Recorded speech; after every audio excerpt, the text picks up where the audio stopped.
Bonsoir à toutes et à tous et merci de rester fidèles au programme du soir sur New. Bienvenue dans Regard Croisé, le tout premier numéro de cette nouvelle semaine. Encore 4 sujets à aborder avec nos invités. Nous parlerons d'abord du Niger. Plus de 269 soldats américains sur les 946 ont déjà quitté le pays. Notre deuxième sujet concerne le Bénin. Les Nigériens, pour l'affaire des Nigériens arrêtés, Niamey dénonce une provocation. Nous irons ensuite en France pour parler des élections européennes. Emmanuel Macron dissout l'Assemblée. Puis nous terminerons bien évidemment par le Togo, quatrième sujet. Togo, je vis les conséquences désastreuses d'une jeunesse qui ne se maîtrise pas. Une déclaration de Faure Gnassingbé que nous allons analyser avec nos invités en studio. Et pour en parler ce soir, 3 invités sur ce plateau avec moi. Gabin Adjaro, vous êtes juriste et directeur des cabinets Juris Consulting. Bonsoir Gabin et bienvenue. Bonsoir Dr Guillaume, bonsoir à toutes les téléspectatrices et téléspectateurs de New World TV. Bon début de semaine à toutes et chacun. À côté de vous, Georges Hérault, acteur politique togolais. Bonsoir Georges et bienvenue. Bonsoir Guillaume, bonsoir à mon doyen Fioclo et Gabino qui est à côté de moi, mon jeune frère. Notre troisième invité ce soir, Fioclou Adam Blenou, vous êtes journaliste, directeur de publication du journal L'Enquêteur. Bonsoir Fioclou et bienvenue. Bonsoir Guillaume, bonsoir mes co-débatteurs, bonsoir téléspectateurs de Nouvelle TV. Bonne semaine à tous. Alors, avec vous, nous abordons notre premier sujet. Nous prenons la direction du Niger. Plus de 269 soldats américains sur les 946 ont déjà quitté le pays.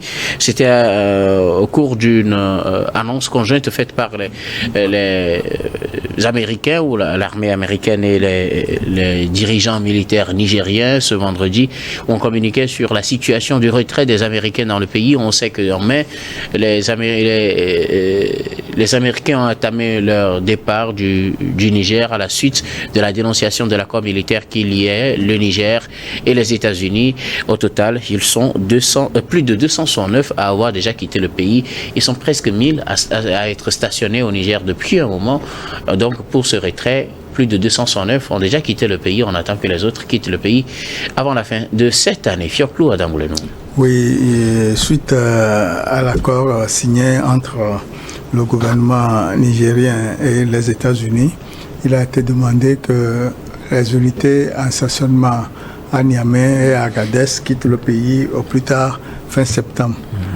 Et conformément à cet esprit, le Pentagone a commencé par faire entrer une partie de ces troupes, plus précisément 269, qui ont quitté le Niger, ce qui veut dire que le Pentagone a respecté et a tenu sa promesse par rapport à ce qui a été dit. Et en train de tenir. Oui, puisque déjà, comme il y a le début de départ de 269 personnes, ça prouve à suffisance que l'esprit de cet accord est respecté. Pour cela, je peux dire que, quelle que soit la puissance d'un pays, il faut que les pays africains soient respectés et que une parole donnée soit respectée comme l'a montré les États-Unis à travers le Pentagone. Gabin Adjaro, plus de 269 militaires américains ont quitté le Niger. Ils sont quelques 946 à être stationnés dans ce pays pour des opérations normalement de contrôle et de lutte contre le terrorisme. Entre-temps, les militaires qui ont pris le pouvoir au Niger ont demandé la fin de cette présence américaine sur leur sol.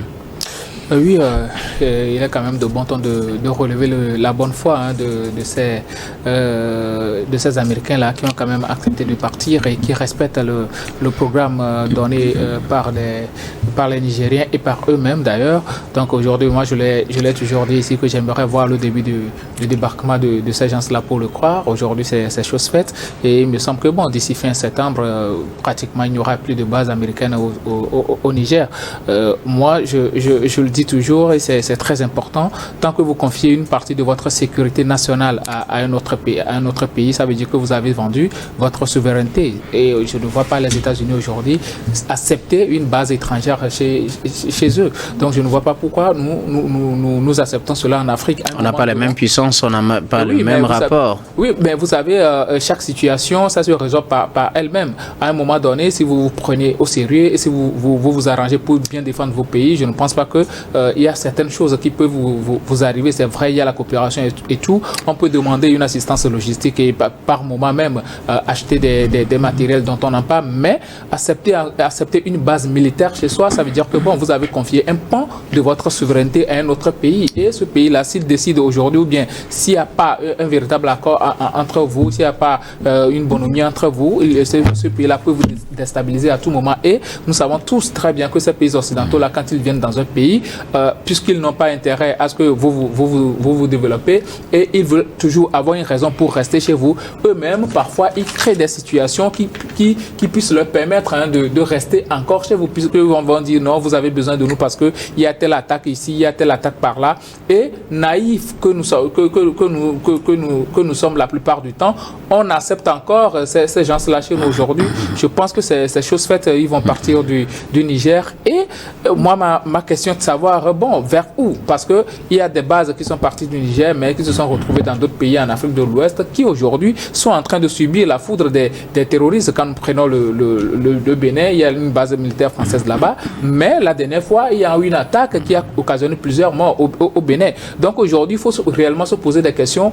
Ces gens-là, quand ils partent, ils vont où? Vont-ils encore rester dans d'autres pays en Afrique, ou en Afrique surtout de l'Ouest, ou bien partir définitivement? Parce que là, moi, je ne vois pas comment des pays qui n'ont eu aucun résultat ailleurs vont quand même chercher à protéger d'autres pays. Donc, quand vous partez pour de bon, mais chercher encore une base dans un pays africain ou bien dans un pays ouest-africain, je trouve ça un peu anormal. Et les autres pays qui accueillent ce genre de personnes doivent essayer quand même de tirer bonne leçon de ce qui est déjà arrivé à d'autres pays. Alors, Georges, plus de 269 militaires américains ont quitté le sol nigérien. C'est dans le cadre de cette demande des Nigériens de départ des forces américaines stationnées au Niger depuis la mise en œuvre de cet accord entre les deux pays. L'accord a été dénoncé par les militaires qui ont pris le pouvoir en juillet 2023 au Niger.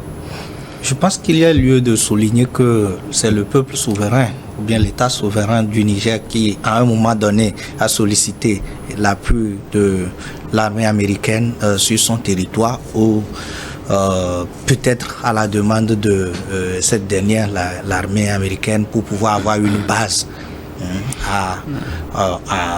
au Niger. Et les militaires ont dénoncé même les conditions de cet accord. Oui, j'espère que c'est pas pour revenir sur les conditions de cet accord, mais non, c'est pour pas dénoncer l'accord, ils ont dénoncé les conditions même d'arrivée des Américains. Non, c'est pas pour remettre en cause la dénonciation. C'est pour dire que l'État aujourd'hui, l'État nigérien est encore souverain de dire qu'il y a un certain nombre de choses que nous n'acceptons pas. Donc, vous quittez chez nous, et que nous n'avons plus besoin de vos soutiens, de vos apports ou de votre base.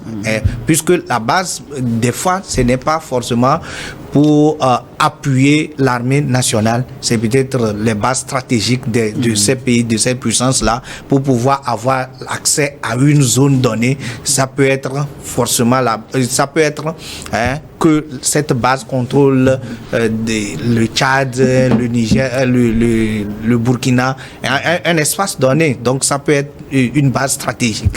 Et donc aujourd'hui, l'État nigérien qui est souverain encore de dénoncer ou de dire que nous ne voulons plus de cette base-là dans notre pays. Et je pense que c'est de bonne guerre. Et si aujourd'hui l'armée nigérienne pense que le déficit qui peut causé par la base américaine peut facilement être comblé par l'armée nationale, il n'y a pas question qu'on garde encore sur son territoire une armée étrangère. Et vous savez, l'armée étrangère, ils ont quand même des objectifs, une vision qui n'est pas forcément la vision de l'armée nationale.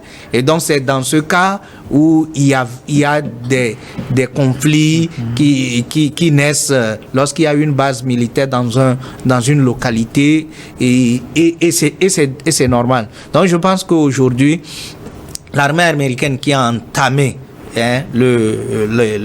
l'embarquement de plus de 269 soldats et sur les 946, je pense que d'ici septembre, comme le calendrier de débarquement l'a stipulé, ils finiront par vider la base et peut-être avec le matériel logistique et tout, et on verra ce que ça peut donner. Je pense que c'est tout à fait normal. Il y a pas d'agitation pour ça, parce que c'est quand vous êtes locataire dans une maison ou bien que on vous a prêté quelque chose, comme on le dit chez nous. Un adage dit le propriétaire de la chèvre ne demande pas sa chèvre, on dit la corde à son cou. Non, okay, ou bien qu'il porte il est enceinte, il porte un enfant, non, que ça ne se fait jamais. Donc c'est normal. Merci beaucoup à vous. Alors on va revoir une partie du communiqué rendu public ce vendredi, ce communiqué conjoint qui annonçait d'ailleurs le départ de cette partie des Américains du Niger. Le communiqué stipule qu'il y a une commission mixte qui a été formée pour coordonner les activités de retrait, et communiqué semble mettre en avant une certaine coopération entre les militaires américains et les militaires nigériens, ce qui n'a pas récemment été le cas pour le retrait des militaires français au Niger, Fioclo. On sait que la France avait prévu appuyer la CEDEAO pour attaquer le Niger suite au coup d'État du 26 juillet 2023. La France avait condamné le coup d'État, mais n'avait pas dit officiellement qu'elle va attaquer avec la CEDEAO le Niger.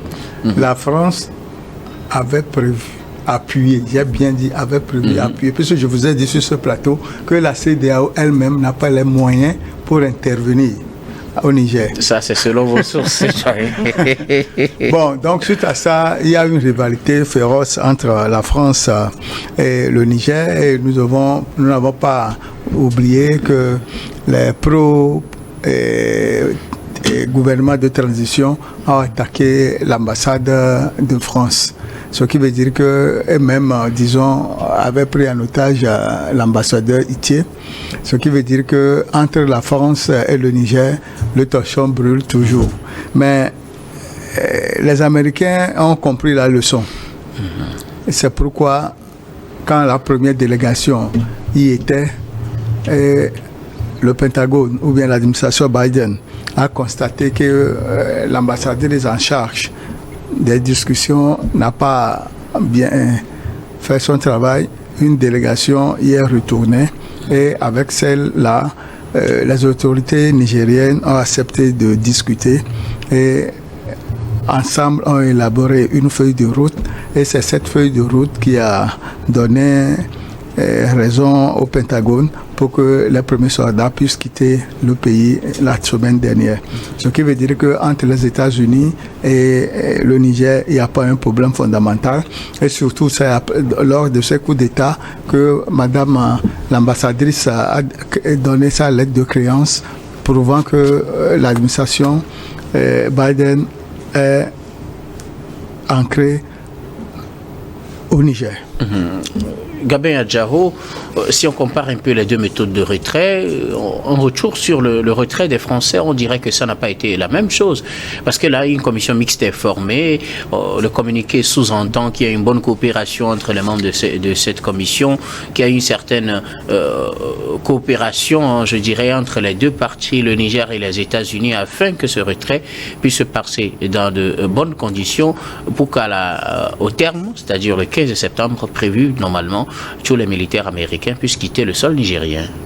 Oui, ça aussi c'est la méthode américaine. Hein. Ce sont des gens qui apprennent vite des erreurs des autres, ce que la France n'a pas pu faire. La France y est allée par la méthode forte et la France s'est manifestée. Quand vous prenez la politique internationale même d'Emmanuel Macron, vous aurez pu savoir que bon, c'est quelqu'un qui agit par agitation et la France s'était manifestée au Niger par agitation. Quand on leur a demandé de partir, ils avaient fait feu de tout bois pour y rester. Souvenez-vous de Sylvain Ité qui quand même l'ambassadeur de la France au Niger en ce moment-là a fait feu de tout bas pour rester et a traité le Niger de tous les noms, y compris sur les réseaux sociaux. Donc aujourd'hui, je pense que les Américains ont quand même appris de cette histoire et la position des États-Unis lors de ce coup d'État-là a été assez diplomatique. Hein. Ils n'ont pas réagi avec véhémence. Ils ont quand même respecté les nouvelles autorités nigériennes, même s'ils ont émis quelques réserves. Comparativement à la méthode française, je pense que les États-Unis y ont allé avec une certaine élégance politique vis-à-vis des nouvelles autorités nigériennes. Et quand on leur a demandé de partir aussi, ils n'ont même pas opposé une résistance. Ils ont quand même travaillé en connivence avec les nouvelles autorités nigériennes, ce qui fait qu'aujourd'hui, on peut les accompagner sensiblement à partir et dans de bonnes ambiances. Et c'est ça qui plaide aussi en faveur des États-Unis, puisque ce sont des gens qui veulent maintenir une relation avec le Niger, les relations économiques, diplomatique et tout. Aujourd'hui, ce n'est pas coupé avec le Niger. Ils ont continué à maintenir cette relation-là. Sauf que la coopération militaire, vu les conditions dans lesquelles ils sont venus au Niger, le Niger ne juge plus bon de continuer à garder cette coopération militaire-là. Donc, c'est juste la coopération militaire qui est rompue entre ces deux pays, mais quand même, ils continuent pas à entretenir de très bonnes relations, des relations qui vont profiter aux deux pays en même temps. Merci beaucoup à vous. Georges, rapidement, que dire de ces deux types de retrait, celui des Américains et celui des Français? Observons que l'implantation de ces bases militaires n'ont pas le même format, parce que quoi qu'on dise, la France, la relation française avec le Niger et la relation américaine avec le Niger, on peut même pas les comparer. La France qui est le métropole, disons-le comme ça, qui a colonisé le Niger, a gardé des relations historiques avec le Niger. Et donc, vous voyez, surtout avec Bazoum, quand Bazoum à quelques mois même avant son coup d'État, c'est quelqu'un qui a été vraiment soutenu par la France, quelqu'un sur qui la France a compté. Voyez-vous, l'armée, la base française, quand elle avait quitté comment vous l'appelez, que ce soit le Burkina ou le Mali, ils se sont retirés vers le Niger. Et aussi les intérêts. C'est en fait les intérêts, puisque on parle aujourd'hui de 946 soldats américains, alors que quand vous prenez la France, c'est pas la même chose. Donc, en fait, c'est un peu de la relation. Je ne parle pas de la durée d'évacuation. Non, c'est pas. En fait, c'est ce qui permet de prendre des décisions, parce que quand vous êtes chef d'État et que vous voyez l'investissement, ou bien vous êtes manager et que vous voyez l'investissement que vous avez fait, vous avez vu les relations que vous avez avec votre partenaire, vous avez vu d'où vous êtes parti pour arriver à un niveau T. Quand on vous demande de partir, votre réaction dépendra forcément de ce que vous avez fait ensemble. C'est ce que je dis. Donc, les États-Unis n'ont pas les mêmes intérêts que la France au Niger. Donc, pour eux, quitter sous week-end, quitter dans un mois, quitter dans 2 mois, n'a pas tellement d'impact, ça n'affecte pas tellement les États-Unis comme la France. Il faut avouer que les intérêts de la France est défendu par le président français, et sa réaction prouve à suffisance qu'ils ont beaucoup d'intérêt au Niger. C'est ça. Merci beaucoup. À vous, nous allons marquer la première pause, puis on revient juste après pour la suite de cette émission.